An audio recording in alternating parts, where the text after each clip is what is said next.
Good evening, Year 11, and welcome to the night before your physics exam.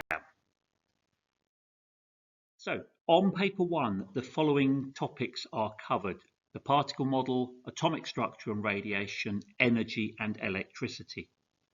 Atomic structure also comes up in chemistry, so if you've had questions about the structure of atoms or the alpha particle scattering experiment on your chemistry exam, you will not get them again on your physics exam.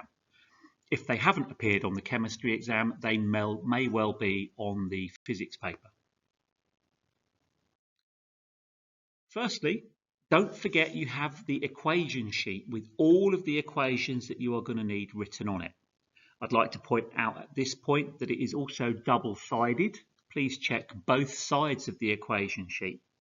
If a question asks you to refer to it, then please make sure you thoroughly check to make sure that you find the correct equation. It will tell you exactly which equation it's looking for. It will tell you the quantities that are in it. All you have to do is match up the formula on the sheet with the information given in the question. There are some questions that are higher tier only. They are highlighted on the formula sheet, so if you're doing foundation tier, you needn't worry about those ones. If you're doing triple, you get the same equation sheet as shown here as well. There are 4 required practicals as part of the Year 10 content which can be assessed on paper 1. The resistance of a wire practical and the density practical have not come up in the last 2 or 3 years on the exams, so I'm going to spend a little bit of time talking those ones through with you. The current voltage characteristics has, and the specific heat capacity has as well. That came up last year. However, it's still worth revising those in case questions about them come up. So, the resistance of a wire practical requires you to have an ammeter, a voltmeter, a power supply, which could be a battery, a meter-long ruler, and the piece of wire that you are testing. You will need wires with crocodile clips so that you can connect your circuit to the wire that's being tested. Importantly, when setting this circuit up, you have to make sure the ammeter is connected in series and the voltmeter is connected in parallel to the wire. It's also important that you use a relatively low voltage, no more than 3 or 4 volts. The wire is exposed, it doesn't have any insulation, and so will get hot, and therefore there is a risk of you burning yourself if you touch it. If the question asks about including a safety hazard when you're describing the method for this experiment, that is the main one that you need to mention. So, for this experiment, you would be changing the length of the wire. That would be your independent variable. You would be measuring the voltage and the current, and then using that to calculate the resistance using Ohm's law. So the resistance is the voltage divided by the current. So the way this experiment works, you set up the circuit as shown in the diagram, and you can either start with the longest piece of wire or with the short piece of wire. That doesn't make any difference. As you can see here, it's set up at the 100 centimeter end. So we have one wire connected to the 0, one wire is connected to the 100 centimeter end. You switch it on, you measure the voltage and the current, and you switch it off. Don't leave it on for longer than necessary, as the wire tends to overheat. Once you've got your results recorded, unclip it from the 100 centimeter position and move it to the 90. Switch it on and record the voltage and current again, and then repeat the process, going down in 10 centimeter increments until you've only got to 10 centimeters left. That will give you a range of values that are evenly distributed for you to calculate the resistance of the piece of wire. You will then be asked possibly to put them into a results table. The length of wire, being the independent variable, will go in the column on the left. The resistance, being the dependent variable, will go in the column on the right-hand side. From there, you could be asked to plot a graph of your results.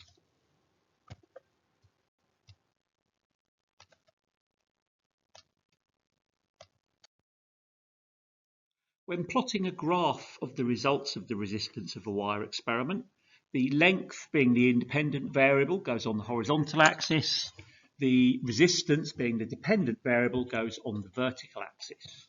You should find that you get a straight line graph that goes through the origin.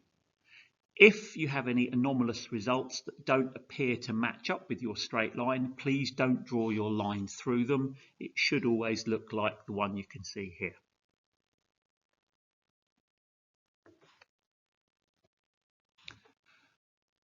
The word we use to describe the relationship between these two variables is directly proportional.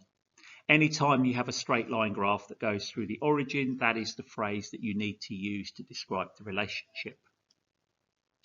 The other thing that could come up in relation to this, you could be asked to compare the results from two different types of wire or two thicknesses of wire. If you have a thick wire, its resistance will always be lower for any length. So you would get a line that has a gradient that is shallow, like the one you can see here in red. If you had a very thin wire, its resistance would always be higher for any length. So you would get a line that is steeper, as you can see here shown in green.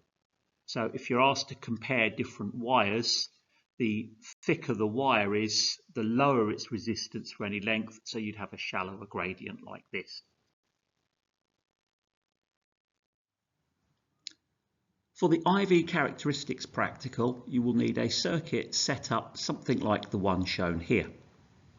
If you're using a battery, you will need to have a variable resistor in the circuit as shown here on the right. If you're using a variable power supply, you don't need to include the variable resistor. When we did this experiment in school, we used a variable power supply.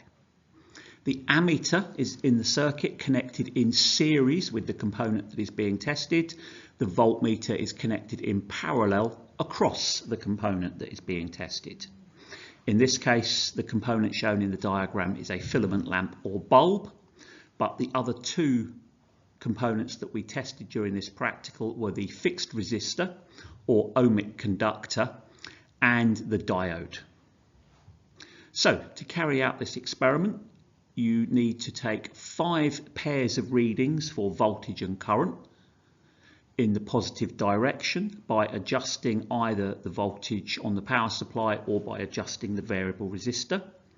Once you've completed that, you then either reconnect the power supply the other way round or turn the battery around so that the current flows in the circuit in the other direction, and then take 5 pairs of readings in the negative direction.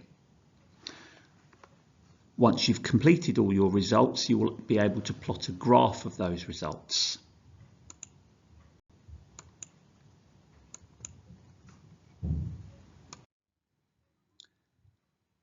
As you can see from the diagrams here, the 3 results are noticeably different. The fixed resistor, also known as the ohmic conductor, produces a straight line graph that goes through the origin. We say that the voltage and current are directly proportional to each other. The gradient of that graph can be used to calculate the resistance. The filament lamp or bulb has a slightly different graph which curves as the voltage is increased. This is because as the voltage is increased, the filament gets hotter and its resistance increases, which causes the current to increase at a slightly decreasing rate, producing the curved graph. Notice it also does go through the origin, but we can't call this one directly proportional because it's not a straight line. It is completely mirrored as well in the negative direction. The third graph is for the diode. As you can see here, when the voltage is negative, no current flows through the diode, and no current will flow in the positive direction until a minimum amount of voltage is reached. It's around about 0.7 volts, and that is called the threshold voltage. After that, the current does increase, as you can see here, quite rapidly. It is almost a straight line, but we cannot again call this one directly proportional because it doesn't go through the origin. The second required practical is the density required practical. Now, this could include a regular shaped object such as a cuboid or a block. It could include an irregular shaped object, and previous years have mentioned chess pieces, little tiny statues or random pieces of rock. Or it could be to calculate the density of a liquid. Now, in order to do any of those things, you do need to know the mass of the object and its volume. And describing how to measure those things will be part of the method. So for all of these things, the piece of equipment that you need to use to measure the mass is a set of scales, otherwise known as a top pan balance. For any solid object, you just place the object directly onto them and it will give you a reading for the mass. If you're dealing with a liquid, then you need to place an empty container on the scales and zero the scales and then pour your liquid into the container, and that will give you the mass of the liquid. Or you measure the mass of the liquid in the container and then you subtract the mass of the empty container. Either method is perfectly acceptable. To calculate the volume of a regular shaped object, you need to measure using a ruler the length, the width and the height of that object, and then multiply those three things together. For a regular cuboid shaped object, the easiest way to do that, to ensure that you always get the right three side lengths, is to pick a corner and measure the lengths of the three sides that come off of that corner.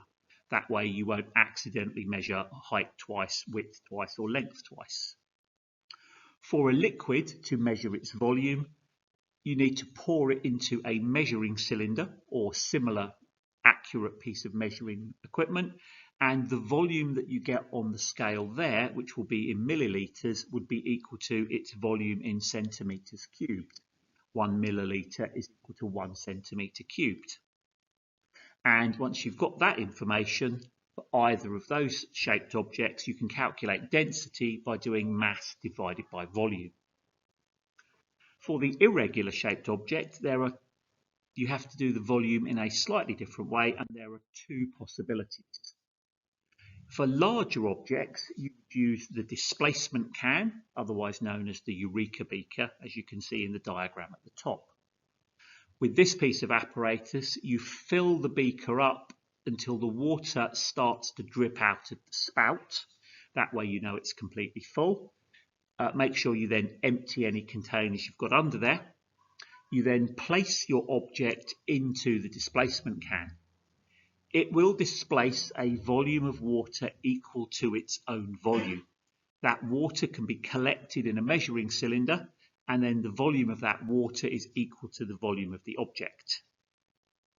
For smaller objects, such as a small rock, you can use water directly into a measuring cylinder.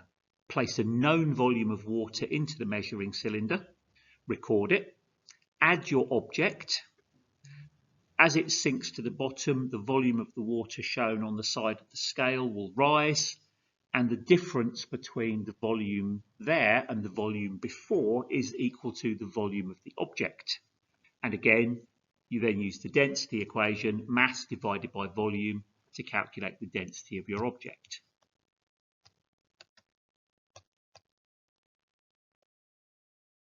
Okay, coming away from the required practicals, there are a few key words that you do need to know the definition of, the meaning of, and you could be asked to state these as part of the exam. So the specific latent heat is the energy required to change the state of 1 kilogram of a substance without raising its temperature. When a substance is changing state, its temperature always remains constant. The energy is going into changing the state of the substance and not raising its temperature. Now, every substance will have two values for its specific latent heat. There will be a specific latent heat of fusion, which is for the change of state between solid and liquid, and the specific latent heat of vaporization, which is for the change of state between liquid and gas. That change of state requires more energy, and so the value for the specific latent heat of vaporization will always be higher than the specific latent heat of fusion. The second definition that you need to be aware of is the one for specific heat capacity. This is the amount of energy required to raise the temperature of a kilogram of a substance by 1 degree centigrade. It is important that you mention both the mass and the temperature rise in the answer for that question if you're asked to describe what it means.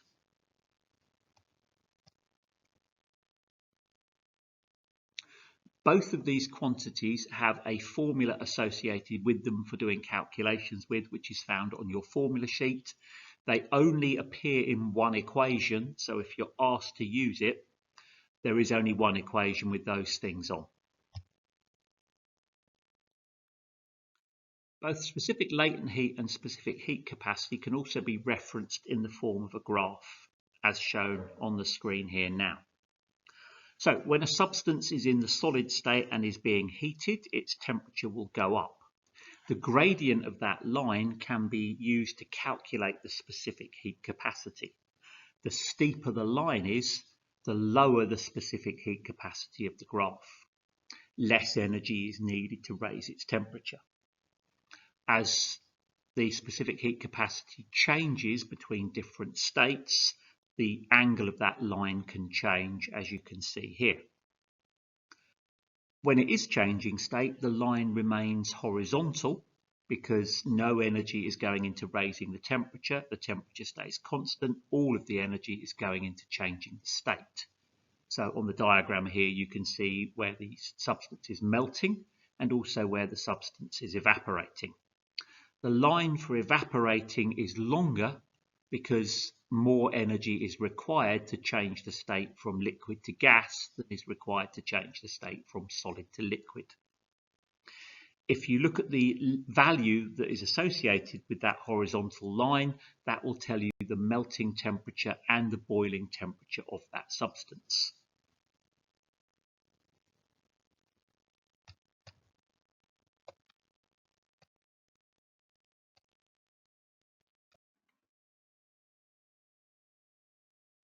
Moving on to electricity and how to wire a plug. As you can see from the diagram here, the inside of a plug contains 3 wires and a fuse. The 3 wires have very specific names: the earth wire, the neutral wire and the live wire. They also have very specific coloured insulation around them. The insulation around the live wire is always brown. Around the neutral wire it's blue, and around the earth wire it is green and yellow stripes. The live wire is also connected to a fuse. The purpose of the fuse is to melt in the event that the current becomes too high, for example in the event of a power surge. The fuse is designed to fail and therefore protect the component at the other end of the plug cable from overheating and getting damage. Fuses are very easy and cheap to replace. A brand new television could cost you a lot of money.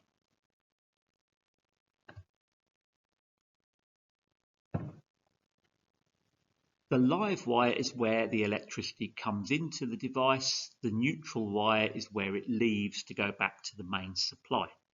There is a potential difference of 230 volts between those 2 wires. The earth wire is there as a safety feature. Normally there is no electricity running through the earth wire, but in the event of a fault, then electricity will return through the earth wire and back to the fuse box and down into the ground underneath your house to be safely dissipated into the surroundings.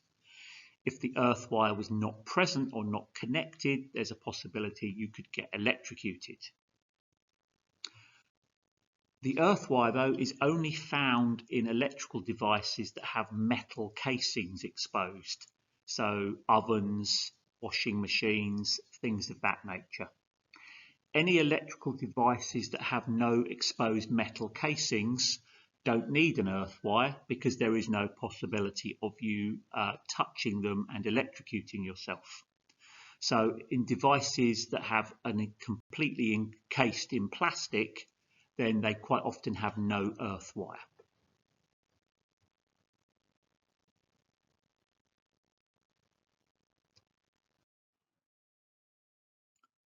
Also, from the electricity topic, you need to be aware of the difference between the types of electricity you get from batteries and the type of electricity you get from the mains supply. From batteries, you get something called direct current. This type of electricity has a fixed value for potential difference. It is always positive, and it provides a single current which is also in the positive direction. The main supply of electricity is called alternating current. In this type of electricity, the potential difference is constantly changing between a maximum positive value and a maximum negative value. When it does that, the current changes direction, going positive and negative. This type of electricity is found in our main supply at home, and there are two numbers that you need to know associated with this. They are 230 volts at a frequency of 50 hertz. That means the mains electricity supply alternates between a potential difference of plus 230 and minus 230 volts, and it goes through a complete cycle, one complete wave, 50 times a second, hence the frequency is 50 hertz. That means during that cycle, very briefly, the potential difference and the current are both zero as the electricity changes direction. Moving on to the radiation topic, there are two key phrases here that you need to be able to define and understand. The first one is the half-life. The half-life is the time it takes for half of the radioactive nuclei in a sample to decay. That is a fixed amount of time. It is unique to each individual radioactive element and each of its isotopes. It could be fractions of a second, it could be minutes, hours, days, weeks, months, years, thousands of years, hundreds of thousands of years, or even millions of years. It's just a time. The longer that time is, the more stable the element is. So the most unstable radioactive elements have half-lives of fractions of a second, whereas those elements that are almost stable can have half-lives of millions of years. The other quantity you need to be aware of and be able to define is the activity of a radioactive sample. That is a measure of how many nuclei are decaying every second, and that is measured in units called becquerels.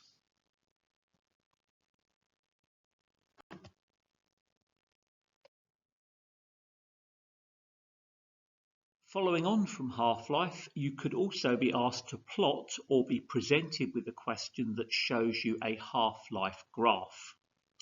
The half-life graph will always have this shape. It always starts with a very large value at time 0 and falls very rapidly and then gradually levels out to approach 0, but it never quite gets there. On exam questions, they may not give you the entire graph, they may give you just the left-hand side of it. The horizontal axis will always be time, but again, check the units because it could be minutes, it could be hours, it could be days. The vertical axis could be any one of these quantities. It could be activity, it could be the number of nuclei, it could be the amount of a sample or the mass of a sample, it may even be percentage. Doesn't make any difference in terms of the half-life calculation because the answer will always come out to be the same. So the information you need in order to calculate the half-life from this graph, the first thing you need to know is what is the value at time equals 0. And if you look at this graph here, you can see that the line at time equals 0 is at 200. What you need to do then is to go to half of that value, and once you find that value, draw a line across to the curve, and from the curve go straight down to the time axis. The point at which that line crosses the time axis is the half-life for that substance. Now, when you do this on a graph, on an exam paper, you're going to use a pencil, you're going to use a ruler. There is always a little bit of leeway in the marking of these exams. There is an answer they are expecting, but they will allow you one small square either way of the answer they're expecting to allow for the fact that some people's pencils might be slightly thicker than others and some people might not be drawing a perfect straight line. Usually on the graph paper, on the questions, the lines on the graph paper do line up exactly with where they want you to get the value. So that's always worth looking for.